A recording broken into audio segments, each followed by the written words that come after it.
The hair-raising adventures of Sam Spade, detective. Brought to you by the makers of Wild Root Cream Oil for the hair.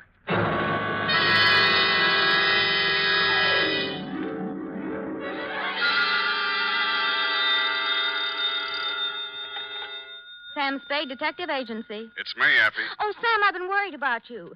Sid Weiss was just on the phone, and he says digging up a corpse without a permit is against the law. It's all right, Effie. I just dug him up to say hello and put him back again. Oh, Sam. I'll be down in a couple of minutes to dictate my report, sweetheart.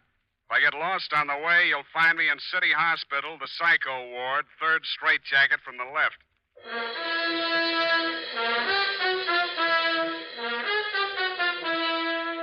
Dashiell Hammett, America's leading detective fiction writer and creator of Sam Spade, the hard-boiled private eye, and William Spear, radio's outstanding producer-director of mystery and crime drama, join their talents to make your hair stand on end with the adventures of Sam Spade.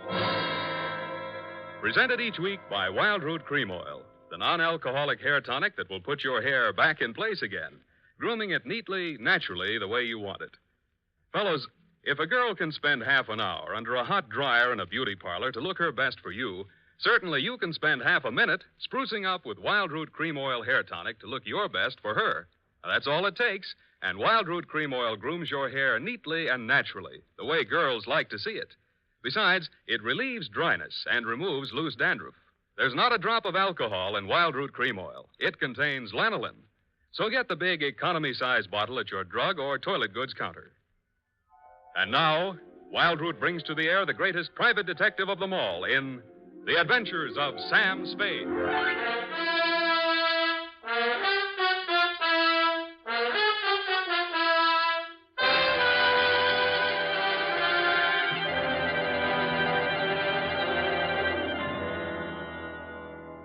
Date, August 2nd, 1946.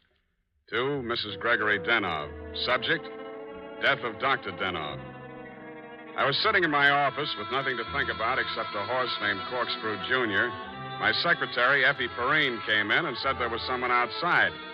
I didn't look up from the dope sheet, so she said it again. Someone outside, Sam. What's he look like? Blue double-breasted custom-made suit, Countess Mara tie, hand-tailored shirt, English shoes, hand-trimmed Van Dyke. Get me a blank check and send him in. Okay, Sam.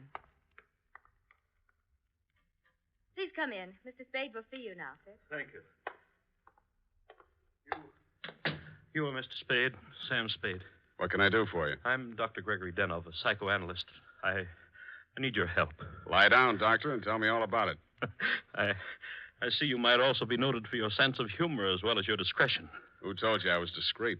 A man named Nicolaitis. Well, you tell Nicolaitis I think he's cute, too. What else does he say about me? That I can trust you with $10,000. Oh.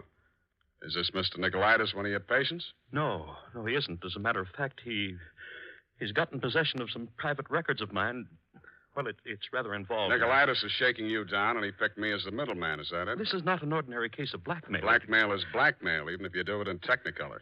Well, as you may know, a psychoanalyst keeps a faithful transcript, a detailed record of everything a patient says during consultation, no matter how intimate or shocking. Yeah? This man, Nicolaitis, has managed to gain possession of a copy of one of these case histories. The patient is a very celebrated person, and should this material be divulged, it may have very serious consequences for both my patient and for me. Doctor, your best bet's the San Francisco Police Department. No, that's out of the question. Then I'm afraid I can't help you. Why not? Nicolaitis said I'm a private detective. When I take on a client, I take on his troubles. My job is to protect him, not to stand by and see him milked. If you want to hire me on that basis, I'll listen. Oh, I'm so tired. I must trust somebody. What can you do for me, Mr. Spade? Write me out a check for $1,000. Got a pen? Yeah. All right. You see, Nicolaitis figures that if I'm getting a cut, I'll have to keep my mouth shut. I'll spend it all the same. Here you are. Thanks. Now, what was the last thing Nicolaitis told you? That he would pick up the $10,000 here and deliver to you this file in question. Can you reach him? Yes. Call him. Tell him you've seen me. Tell him I won't do that kind of business in my office. Tell him to come to your house. I'll be there. What if he refuses? He won't. Tell him I have the whole $10,000. What time? How about in an hour? No, I'm sorry. We'll have to make it around 3 or Oh, goodness, I'm late now. I really... That's a beautiful watch, Mr. Denoff. Yes. Foreign? Yes. May I see it? My watch? Why, really, Mr. Spade, I'm very late. I have so many things to do, and I have to be at the Majestic Theater well before the matinee starts at 2:30. Are you going to see me at 3 o'clock if you're going to the theater? Oh, I'm not going to stay for the performance. Well, Mr. Spade, till 3 o'clock then. Oh, my office is in my apartment. The address is here on my card. It's the penthouse. Penthouse, huh? Okay, Doctor, I'll come formal. I'll wear the top to my bathing suit.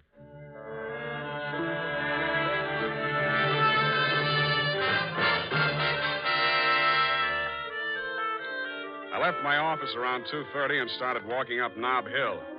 The Versailles Apartments, where Denoff's place was, took up the whole 300 block, so I didn't have any trouble finding it. I stopped across the street for a minute to get my breath after the uphill climb, mopped my face, and started across. Just as I got to the middle of the street...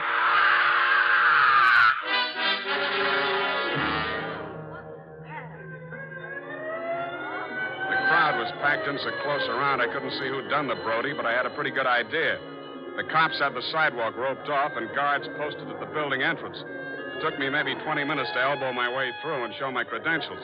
Sergeant Levine had the front door, so they let me in. Lieutenant Dundee of Homicide met me at the door of the penthouse. Hiya, Sam. What do you want? I want to see Dr. Denoff. The doctor's dead. Dead? Yeah. He's my client. They can't do this to me. How? Hit a Brody out the window. What are you here for? To see his wife. Okay with you? Why not? She's inside. Thanks. Mrs. Denoff, please. With all due respect for your grief, I must have the keys to the cabinet where Gregory kept his confidential files. You realize that you wished me to take charge of his patients and that I am responsible. All this police and so on. We must get those files out of here as soon as possible. Yes? My name is Spade. I am Dr. Zoya. I was poor Dr. Denoff's oldest friend. If there's anything I'd like to see you, Mrs. Denoff, alone. But you police have already asked her so many questions. You see, she's not in the... I'm not with the police. I'm a private detective. I was working for Dr. Denoff. A private detective. He was in trouble, you see. You see, Dr. Sawyer, the police won't believe me. Mr. Spade, you'll tell them. You'll tell them he didn't commit suicide. Well, Mrs. Denoff, I guess that takes care of everything here. It's clearly suicide. Oh, idiot. Blind, stupid idiot. Suicide. My husband, he treated suicides. He would never... No, please. It will be all right, my dear. I'm sorry. She's hysterical. Yeah. If I had the time, I Spade, would... tell them. Please, Mrs. Denoff. The undertaker has been arranged for burial at 7 o'clock, Beth Israel Cemetery. Now, please, the key to Gregory's files. Here, take it and go. Go ahead, all of you. Okay, we'll not call you too later. Oh, I'm so sorry, gentlemen. This hysteria, a simple traumatic condition. If I only had the time. Who can I turn to? Who'll help me? You think it's pleasant? You think my husband would rest if they said I committed suicide? What shall I do? What shall I do? What shall I do? Oh, you... Dr. Zoya didn't have the time, neither have I. You think it's murder? Who do you think killed your husband? To name someone? That's a very serious charge, Mr. Spade. Goodbye, Mrs. Denoff. Constance Brent. You mean Constance Brent, the actress? Yes. Yes, she was his last patient this morning. She had threatened to kill him before. How do you know? My husband said so. To you? Well, he'd written it down on his notes on her case. Once before, she'd almost pushed him from that same window. How about your husband and Miss Brent? Oh, I knew she was falling in love with my husband. That always happens. They call it a transference.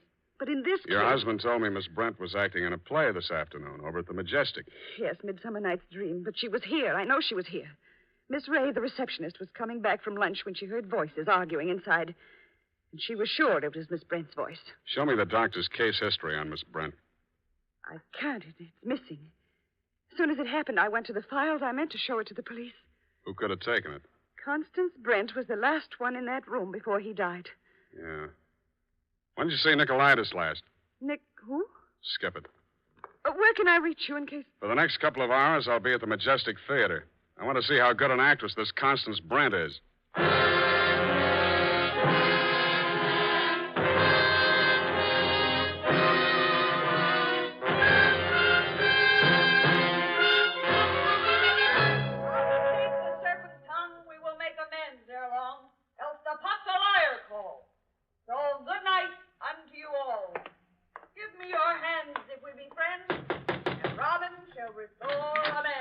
Yes? This Constance Brent's dressing room? What do you want? I want to talk to Miss Brent. Well, you can talk to me. I'm her husband. So you're Mr. Brent. I'm Jonathan Wallace. She's Mrs. Wallace. Now, what do you want with my wife? I've come to tell her that Dr. Denoff is dead. Are you sure? You try falling from a 12th floor window sometime.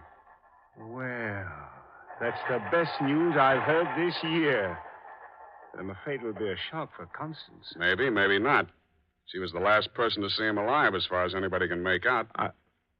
Are you from the police? No, I'm from the insurance company. Claims investigator. What do you want to see Constance for? The policy wasn't made out to her, was it? No, made out to his widow. But she can't collect. Police say it was suicide. That settles it. This is the last time I play Titania. Stand around while Puck talks his head off. Who is this person? Darling, I'm afraid this is going to be a shock. This man is from an insurance company. Dr. Denoff is dead. Oh, what a pity. What happened? The police say he jumped. His wife says he was pushed. She also says that you, Miss Brent, might have been the pusher. Oh, now, really, it's too absurd. How like a wife. What time did your play start this afternoon, Miss Brent? Matinee at 2:30, always. Always. And the late lamented Dr. Denoff jumped at 3 o'clock. I didn't say he did. Doesn't this news, shock you? But of course. Do you think good psychoanalysts are easy to find? Looks like your next doctor will have to start from scratch. Your case history seems to be missing from Dr. Denoff's files. Missing? No. What is it? Has a man named Nicolaitis been in touch with you? I've never heard of him. Chances are you will. Does he have Dr. Denoff's notes on my case? Could be. This is frightful. Hot reading, huh? You seem to know this person, Nicolaitis. Get that file for me, and I'll pay you well for it. Just a minute, my lovely Titania. We don't know who this man really is. He might even be Nicolaitis himself. Let me see your company credentials. Now, what do you know? Somebody picked my pocket. My wallet's gone. I thought so. All right, you tell me who you are. I'll call the police. Oh, no, Jonathan. No police. Let's get off the merry-go-round. My name is Spade. You'll find me in the phone book under S. My office is open until 6 o'clock. And if a man answers, don't hang up. It'll be me.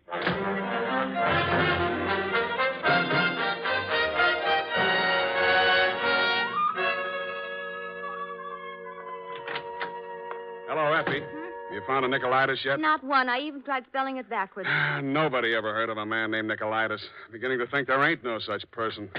Pardon me, do I hear my name mentioned? I'm Nicolaitis. Sam, I still think you're right. Come all the way in, Mr. Nicolaitis. Sit down. Oh, thank you. If you need me, Sam, just scream. What can I do for you? Oh, I've come for my money. What money? Oh, the $10,000. You remember the $10,000? Refresh my memory. Oh, Dr. Denoff, the gentleman who visited you this morning? Oh, that $10,000. Oh, you see, you remember now. Yeah, it all comes back to me now. You were supposed to deliver something for the money. Since Dr. Denoff is dead, that is no longer important. You will give me the money, please, and I will not disturb your afternoon any further. Suppose I refuse? Oh, that would grieve me. In my grief, there is no telling what I might do. Dr. Denoff's dead. There's nothing more you can do to hurt him. Oh, never would I attempt to hurt poor Dr. Denoff, but in my sorrow, it would be so great if I should be forced to hurt the woman he lost. After all, as Titania says, these are the forgeries of jealousy. Titania, huh? Ah, yes. Midsummer Night's Dream. Act 1, Scene 18. I'm a little rusty on my Shakespeare. Oh, you are indeed, Mr. Spade. Titania doesn't appear until well into Act 2. She doesn't, huh? Yeah, that's right. Yeah. I guess she isn't on for 40 minutes or so. Yes, indeed, Mr. Spade, but I didn't come here to discuss drama. What else have you got to discuss? When Dr. Denoff died, your market died with him. That is a very unprogressive view, Mr. Spade. There's always a gentleman named Jonathan Wallace. Why, you fiend. You don't mean you'd sell to both of us. Mr. Spade, how can you have such a low opinion of me? I will prove my integrity. I will give you the material. You give me the money. Hand it over. In the Levant, Mr. Spade, we have a saying. He who goes too close to the bear soon loses his beard. I have left my beard at home. Okay, I'll meet you anywhere you say, anytime you say. Excellent. At 7 in your apartment? Won't that be walking into the bear's cave? In the Levant, Mr. Spade, we have a saying. Private dicks do not kill people in their own apartments.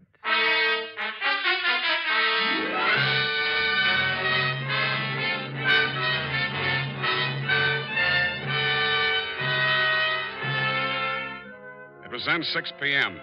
I called Effie for messages. She told me that you'd been phoning frantically, Mrs. Denoff. I still had maybe 30 minutes before Nicolaitis was due at my apartment, so I breezed on up to your place on the hill. We had a very interesting chat. Remember, Mrs. Denoff? Looking back on it, that was probably the most interesting conversation we had. Funny, I can't remember much of anything you said, but it was so cozy there in your place. And what with your clock being about 20 minutes slow, it must have been something like 7:30 before I left you. I grabbed a cab and told the hacky to step on it. I hoped Nicolaitis was still waiting at my apartment. He was.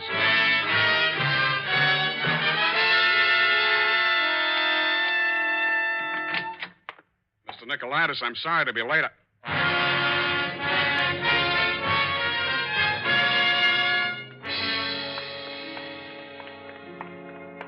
He was lying on my bathroom floor.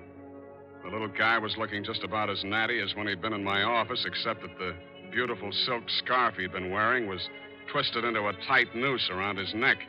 Mr. Nicolaitis was a very dead blackmailer.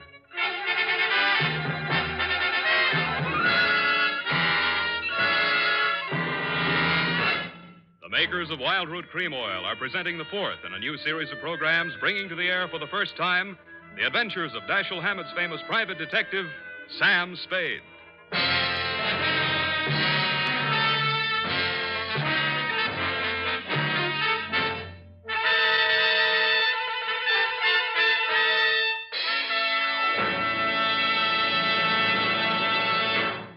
Men, at the racetrack, the man who has something better than a mere hunch is said to have it straight from the horse. Of course, that's a humorous expression, but it shows how to get facts. Go straight to the real source of information. And that's why we went straight to hundreds of men in metropolitan New York to find out what men really want in a hair tonic. And their answers show that Wild Root Cream Oil has all 5 advantages chosen by this impartial consumer jury of men. 1, Wild Root Cream Oil grooms your hair neatly and naturally, never leaves it sticky or greasy. 2, Wild Root Cream Oil relieves annoying dryness. 3, it removes loose dandruff. 4, it's non-alcoholic. And 5, it contains soothing lanolin. Remember, no other leading hair tonic gives you all 5 of these important advantages. Is it any wonder that 4 out of 5 users in a nationwide test preferred Wild Root Cream Oil to all other hair tonics they'd tried? So next time you visit your barber, ask for Wild Root Cream Oil and get the big economy-size bottle of Wild Root Cream Oil at your drug or toilet goods counter.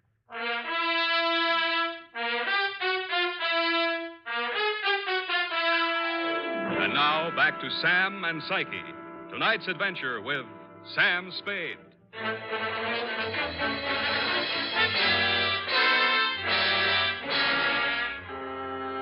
His eyes were open, and he seemed to be looking right at me as I bent over him.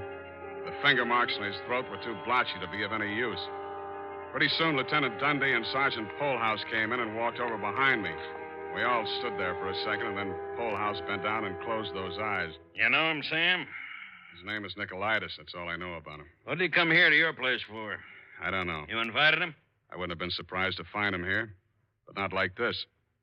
You boys got a smear on him yet? Sure. He's an old customer of mine. Runs a photo lab. Photostats, microfilm. Microfilm. Nobody makes any sense. They're all screwballs, psychos, neurotics. What am I doing in the middle of this anyway? Sam, don't scream at us. We're just doing a job. Oh, I'm sorry, boys. This Dr. Denoff was my client. Mental expert. That Denoff probably had a screw loose somewhere and needed a psychoanalyst himself. Say, maybe he was... Yeah. Hey, look, Dundee. I'm going out of here now. Do I call Sid Weiss and we go through all that again, or are you going to let me walk? Why, Sam, you can go. I know where you sleep. I'll wake you when I'm ready for you.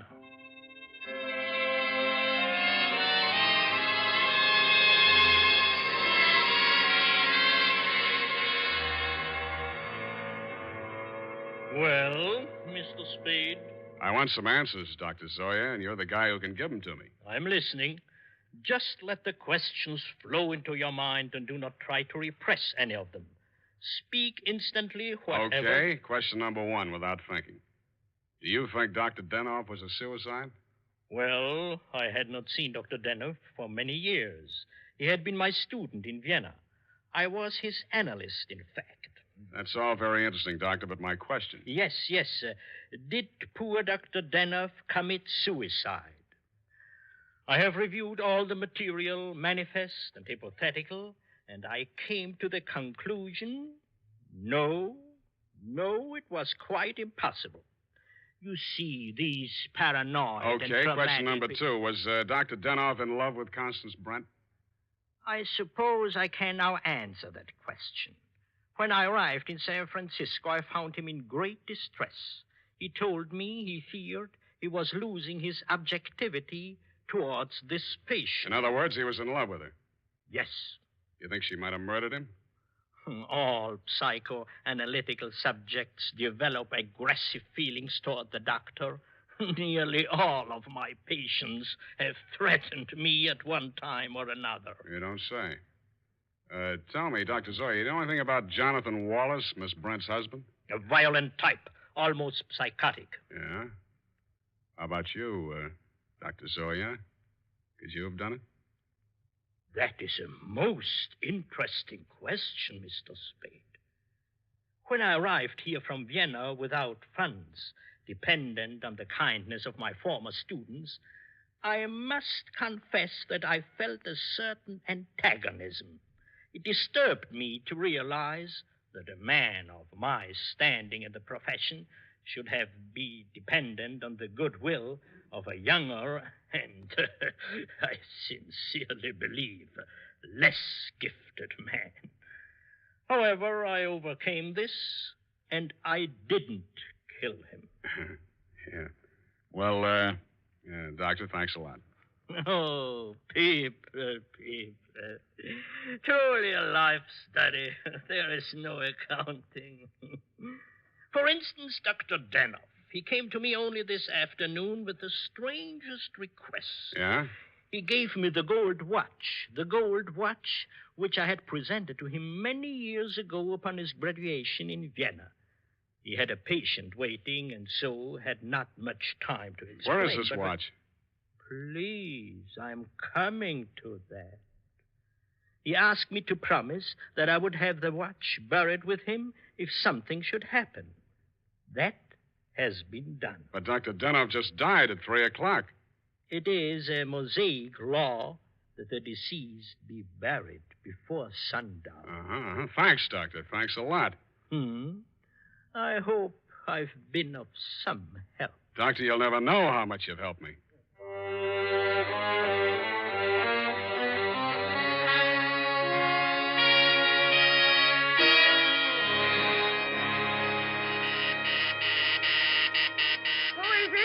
Spade.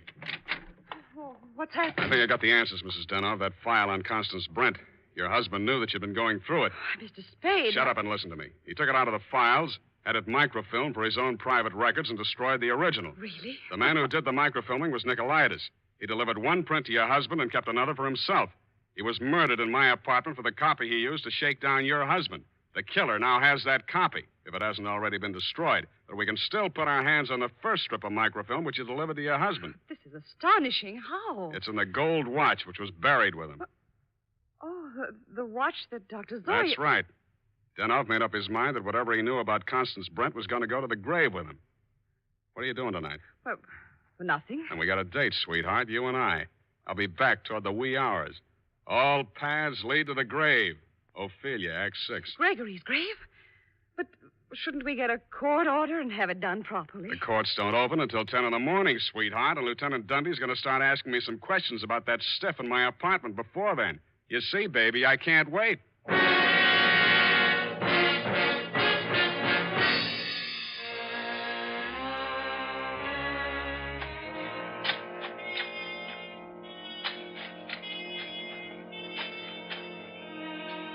Mr. Spade, we shouldn't be doing this. If I'm wrong this time, it won't be wasted effort. I'll crawl into the grave myself and pull it in after. Here. I struck it. Give me that crowbar, Mrs. Denoff, quick. Oh, dear. Oh, dear.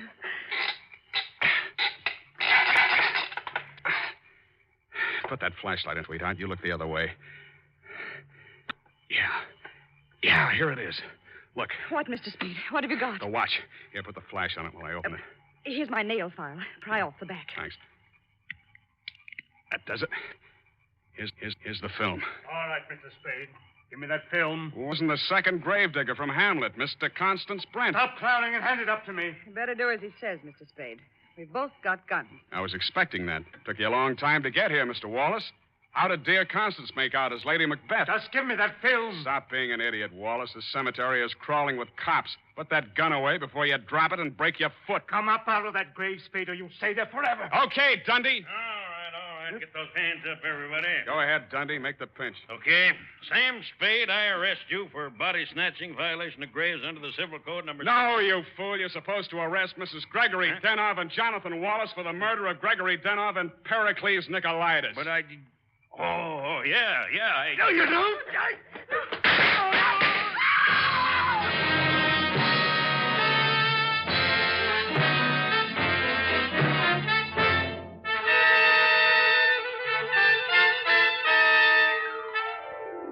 It was smart of you, Mrs. Denoff, to make me late for my appointment with Nicolaitis.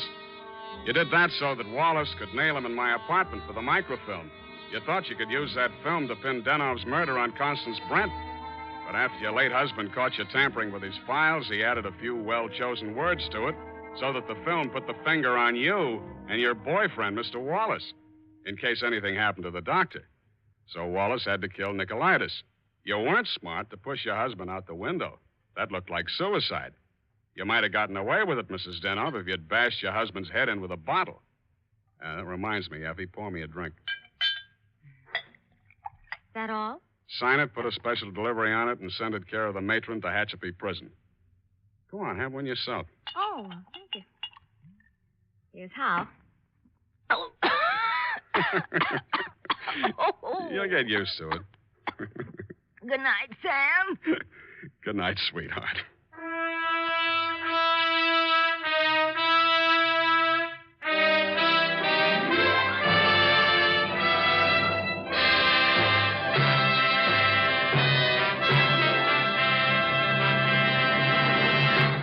Wild Root Cream Oil presents The Adventures of Sam Spade, Dashiell Hammett's famous private detective, produced and directed by William Spear. Men, on these warm August days, the sun beats down on your hair, may leave it looking dry and brittle. That's why, now especially, you need Wild Root Cream Oil. This grand non-alcoholic hair tonic has just what it takes for summer grooming. It contains lanolin, the soothing oil that's so much like the oil of your skin. Wild Root Cream Oil keeps your hair neatly in place, gives it the handsome, successful look that helps you get ahead on the job. And Wild Root Cream Oil removes loose, ugly dandruff and actually relieves annoying dryness. So tonight, take the famous FN test. Check your scalp. Signs of dryness or loose dandruff tell you need Wild Root Cream Oil right away. Sam Spade is played by Howard Duff. Fred Essler was Dr. Zoya. Lorene Tuttle is Effie. Don't forget, next Friday, the three masters of the art of hair-raising, Dashiell Hammett, William Spear, and Wild Root Cream Oil, join forces to bring you another hair-raising adventure with Sam Spade. Smart girls use Wild Root Cream Oil, too, for quick, good grooming and to relieve dryness between permanents. Mothers say it's grand for training children's hair. Dick Joy speaking. This is ABC, the American Broadcasting Company.